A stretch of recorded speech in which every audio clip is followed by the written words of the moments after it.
Alright, what's up guys, this is Miasin. So yesterday I made a video on the best budget decks. I think I already forgot, but whatever. This one's gonna be on the best hand traps, and obviously I'm gonna also make another video on the best board breakers and everything. I just don't want to squeeze everything in the same video because sometimes you only want to play hand traps or only really want to play board breakers, so comparing hand traps to board breakers is not necessarily the best way to do it. But I will obviously also make a video on comparing hand traps to board breakers and try to figure out if this is a board breaker format or not. Anyways, before we go any further, you already know the drill. Smash the like and subscribe button. And again, just like with all my tier list videos, watch the video until the end if you really want to understand my explanation and my reasoning behind everything. And do not be a bitch. Alright, so the first one is Nibiru, which I think is insanity. It is extremely good, and it's also really good against Snake Eye decks. Sometimes they can kind of play around Nibiru by keeping the Flamberge for the longest time, but they still lose to Nibiru, honestly, when you really think about it, because, like, the thing is, like, worst case, like, they committed so many resources, and then they summon two useless level 1 monsters, and then what? They make IP pass? That's a nice deck you got there, honestly. So yeah, that's complete garbage, and also they neck so much to make their combo, and that's the worst case scenario. When you got Nibiru and something else, it's so freaking good. Even against Bell, which is not a deck that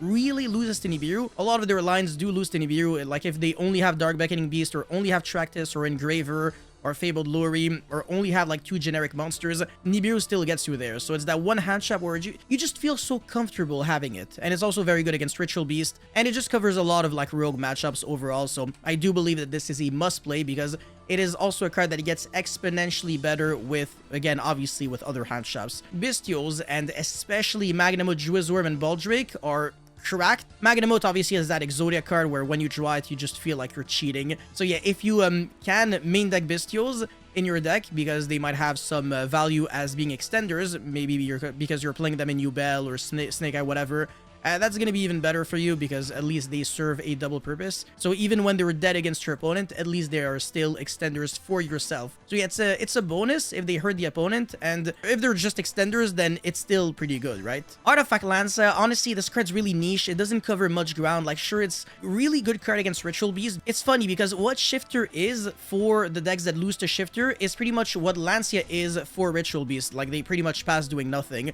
because they do have to banish their monsters to summon a ulti monster. So yeah, it really hurts a lot, but it's not a good card overall. Gamma is also very niche, because what are you gonna do? Only 1 Gamma, 1 Driver? That's not really good. You could also go like 1 Gamma, double Delta. It's probably the best niche hand trap that you can play, just because you still have to commit to Driver, which is annoying. And you're not always drawing the Gamma, because when you are drawing the Gamma, then it's good. When you're drawing Gamma and Driver, then it's less good, because that could have been 2 hand traps. So just try to think of it that way. That's just my issue with drawing Driver. It's really just the Driver. Honestly, otherwise this card would have been like a must play, obviously, for just in terms of like the actual effect of this card is beyond insanity.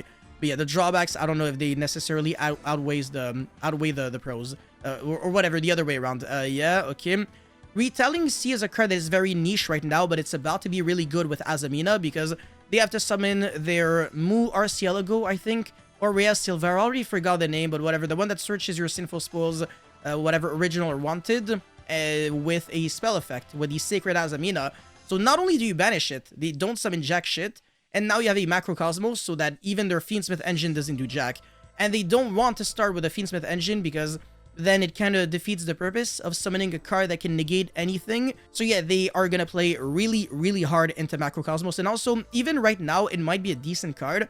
So I'm still going to put it in solid side option, because now the Snake Eye deck has way, way more starters with stuff like, let's say, original rather than Snake Eye Ash, because Snake Eye Ash is one of...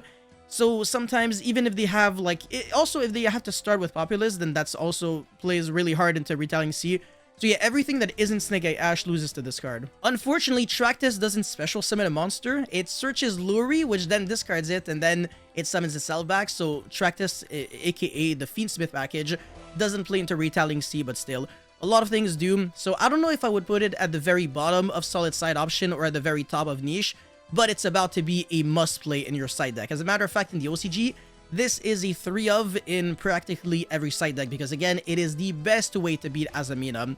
Ghost Mourner, I think, is garbage, because if you're playing Ghost Ogre, you're already playing 3 Veiler, 3 Imperm, 3 Mourner, 3 Ash, probably 3 Nibiru, or 3 Mochami, 3... like, you know, those cards that are just better overall. this is objectively worse than Valor Imperm. It only negates like special summon monsters effects, and also in the OCG, this card has a better effect than in the TCG, or not necessarily that is a better effect, but it just works better because if they summon like a monster on your turn with a trigger effect, you can pretty much treat this as a quick effect and then use it after to make it not resolve, right? But in the TCG, you can't do that because you got turn player priority, and if you pass on that, then your opponent can use a trigger effect and you cannot go back to the window where you still want to use a trigger effect. Now the game state starts checking for quick effects, which this card is not. It's a trigger effect. It's really ass. This card's garbage, and it's really bad. Ghost Ogre is anywhere between a must play to a solid side option, good against Tenpai Dragon, and Tenpai Dragon is still going to see a lot of play. It is definitely not bad against 2-Bell. It is actually very good as a standalone hand shop if they only have a 1-card combo, because you either hit their Nightmare Pain or their Nightmare Pain, really, or also the opening of the Spirit Gates. It's not bad, but usually it's going to be Nightmare Pain. If you can hold it for that, then oh my god, it's going to have so much value, because also their only way to recur it back would be with opening of the Spirit Gates. And also against Snake Eyes, this card is remarkably good. This card just got way better, and I'm also going to make a video on this card because I used to talk bare smack on it, because if you drew it for a turn, it wasn't great.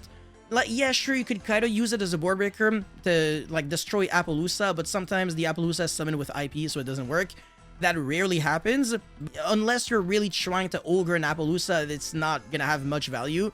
If you could Ogre, like, an IP, then they could Apple negate, which is pretty bad for you. But now you can Ogre the IP, and you know for a fact that they can't really negate it, because DSE Ray only negates stuff on the field.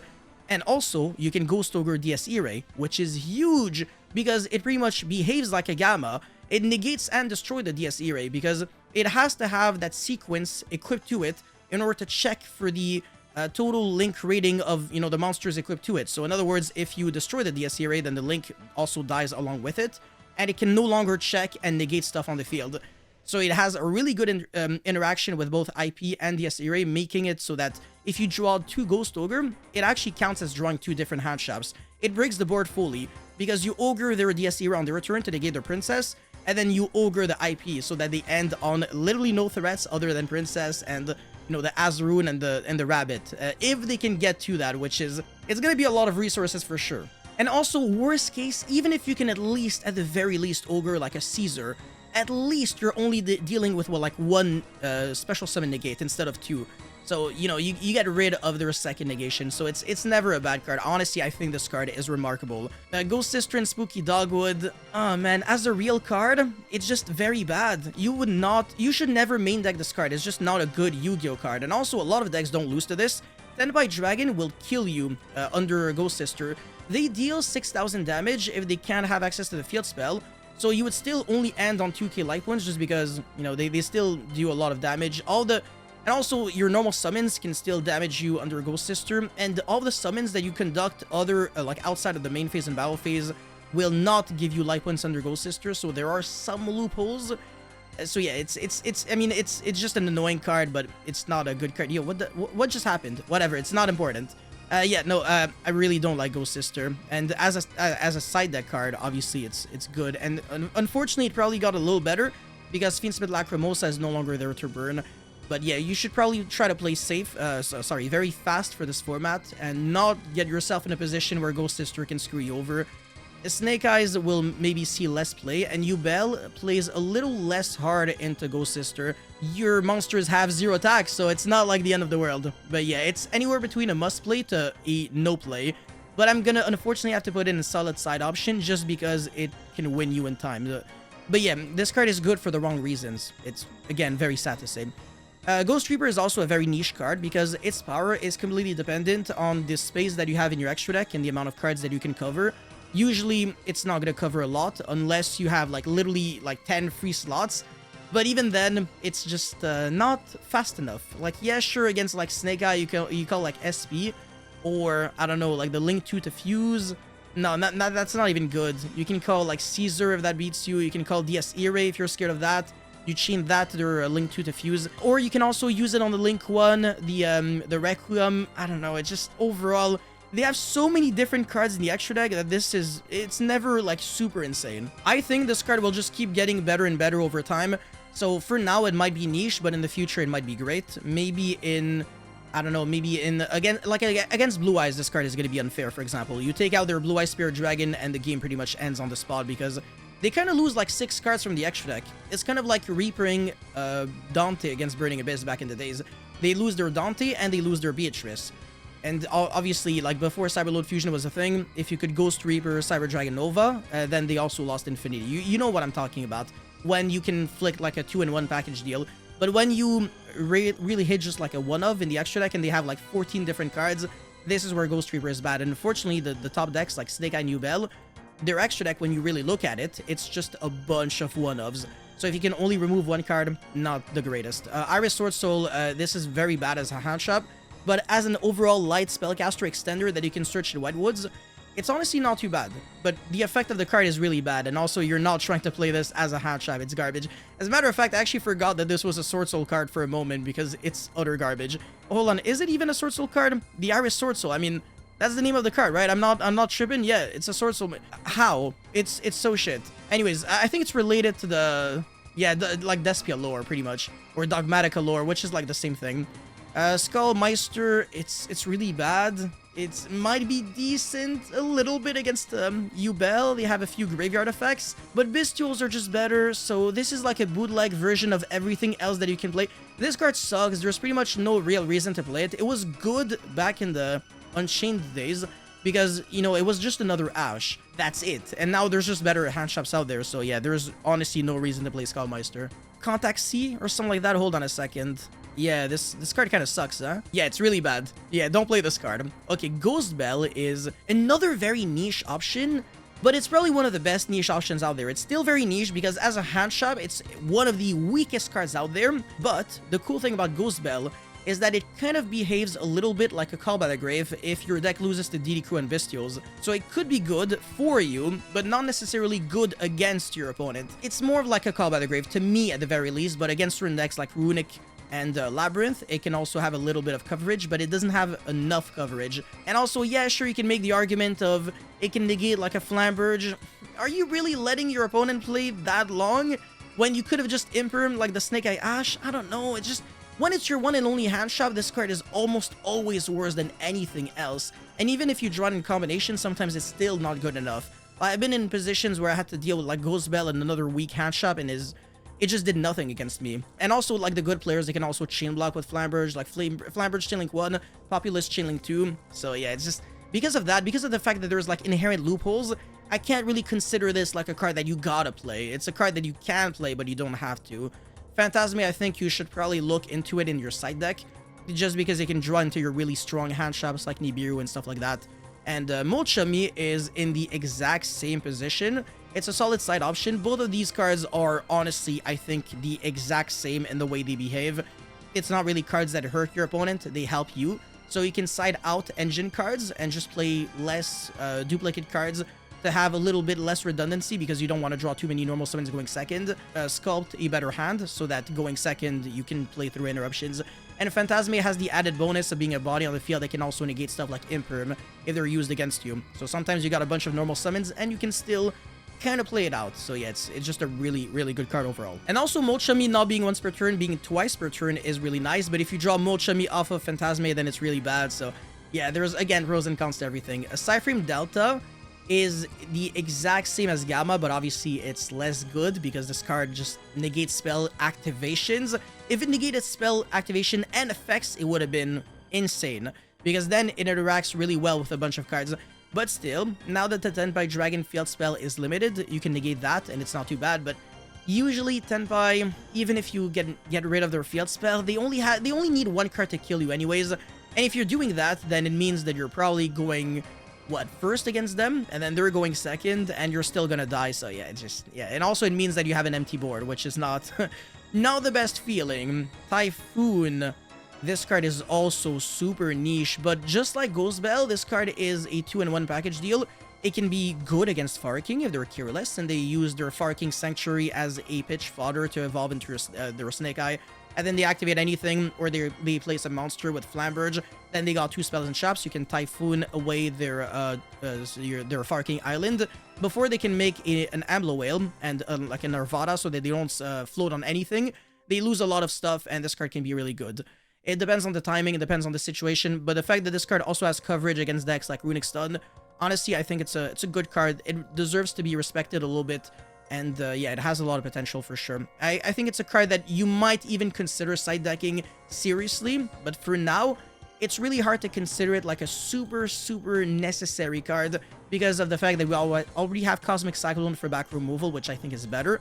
But again, this card can also be used aggressively as a hand trap that hurts the opponent, which is also something that Cosmic Cyclone can do, but it does destroy, which is one of the weakest mechanics, well, weakest forms of removal in the game, just because so many cards can protect you from removal, from destruction, such as Yugin and Fire King Sanctuary, so that's the reason why this card on its own, you can't fully rely on it. Dimension Shifter, yeah, I mean, if your deck can play Shifter, you gotta play Shifter, you got no excuse not to play this card. This is Exodia in one card, literally. It buys you a full turn. It's completely stupid. This card should have gotten banned, but whatever. Drolin Logbird is very interesting because you're either choosing to commit to this card and play a lot of other hand traps, or you're choosing not to play this card and play Molchemy instead. So it really depends. Honestly, I'm just gonna put it here for now, but I am very open to changing my mind and swapping Droll and Molchemy, because you can really only play one or the other.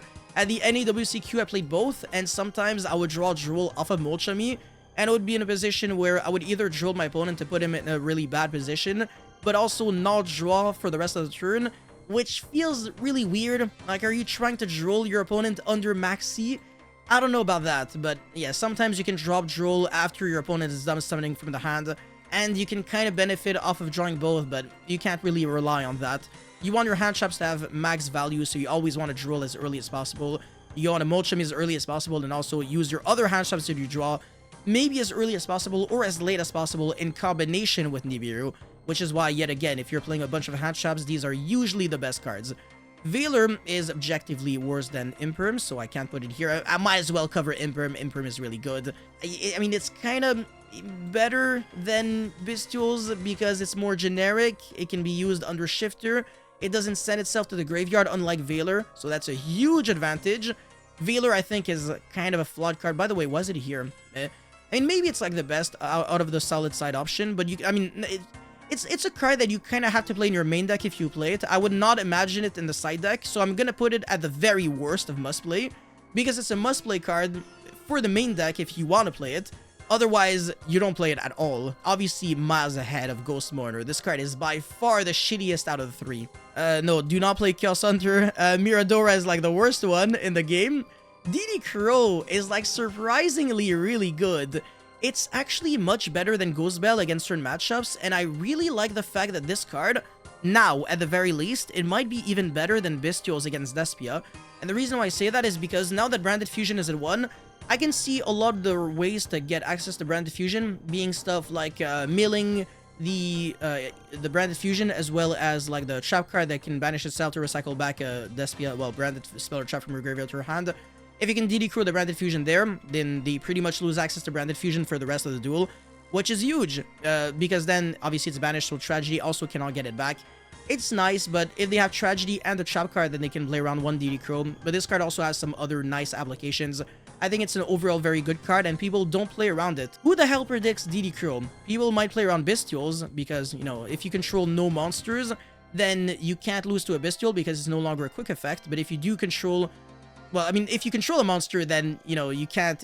whatever, you get what I'm trying to say. And DD Crow, I mean, regardless of if you control a monster or not, it can always be used. So if you go, like, Tractus, discard Luri effect, you cannot get hit by Bestial, but you can still get hit by DD Crow. So yeah, this card does have some really solid applications where it's just randomly really good. Ash is Ash, that's a given, but I think Despia is going to lose a little bit in popularity, meaning that maybe this card's going to be a little less good, but to be fair, Ash is just too good.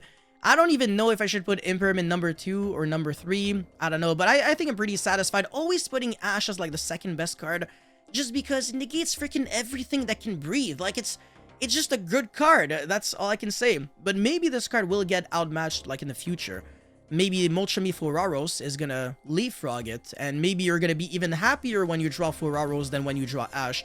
But you're still always gonna be really happy drawing Ash, because it can also negate both of the Molchemy cards, which is disgusting. Like, this this brings me back to when ashing Maxi was a thing. And finally, Dominus Purge is definitely worse than Ash, and it does have some drawbacks. I think if your deck can play this card without suffering any drawbacks, then it's really, really good. So I will put it in must play if you can play it without any drawbacks, like if you're playing maybe Voice's Voice. It doesn't conflict too much. I think it's really good. But it's not on the same level as Dominus Impulse, which is coming out in Rage of the Abyss. I think that card is drastically better because Dominus Impulse can also be used as a board breaker. Because let's say your opponent tries to summon SP off of IP on your turn, you can negate that. And also your opponent tries to go Princess effect, you can also Dominus Impulse that. Or your opponent tries to nib you while he controls a monster on the field or whatever, you can also negate the Nibiru or a Bestial, etc. So yeah, Dominus Impulse is insane. Obviously, it's not on the list right here. This is Dominus Purge. So rather, when your opponent tries to search something from deck to hand, you can negate it. Like I said, it's basically a second Ash, but it doesn't negate Branded Fusion. Dominus Impulse, on the other hand, negates anything that tries to summon, well, special summon a monster, which is pretty much an Ash for Branded Fusion. So again, another reason why I think Impulse is a little better than Purge. Either way, both of them are really good, and I think they're all gonna see play one day or another. Anyways, that's pretty much it for this list of the best hand shops. You guys let me know how you feel about it. I think I'm pretty satisfied. I think I did a very good job. You know, obviously Shifter has to be the best one here. And then everything else that's there, pretty generic staple cards. Again, if your deck can't play them. If your deck can't play Bestials, then it's obviously not going to be here. If your deck cannot play Dominus Purge, then it's not going to be there. Same thing with Shifter, but for the most part, everything here is super generic. Probably the safest hand shops that you can play. These ones are a little more niche, but still very good, and they have their applications. And these ones are way too niche, and I just don't think that you need them to live this format. They're overall decent cards that might be good one day, and might be great one day. Retaliating C being the best example, where when Azamina will be around, it will probably be one of the best hand shops that you can play, just because it wipes the floor with any deck that utilizes spell cards to special summon monsters. And these cards are utter dog shit, do not even consider them. Alright, so that's it for this video, guys. Thank you so much for watching. Don't forget to like and subscribe, and if you disagree with anything that I say, I don't give a fuck.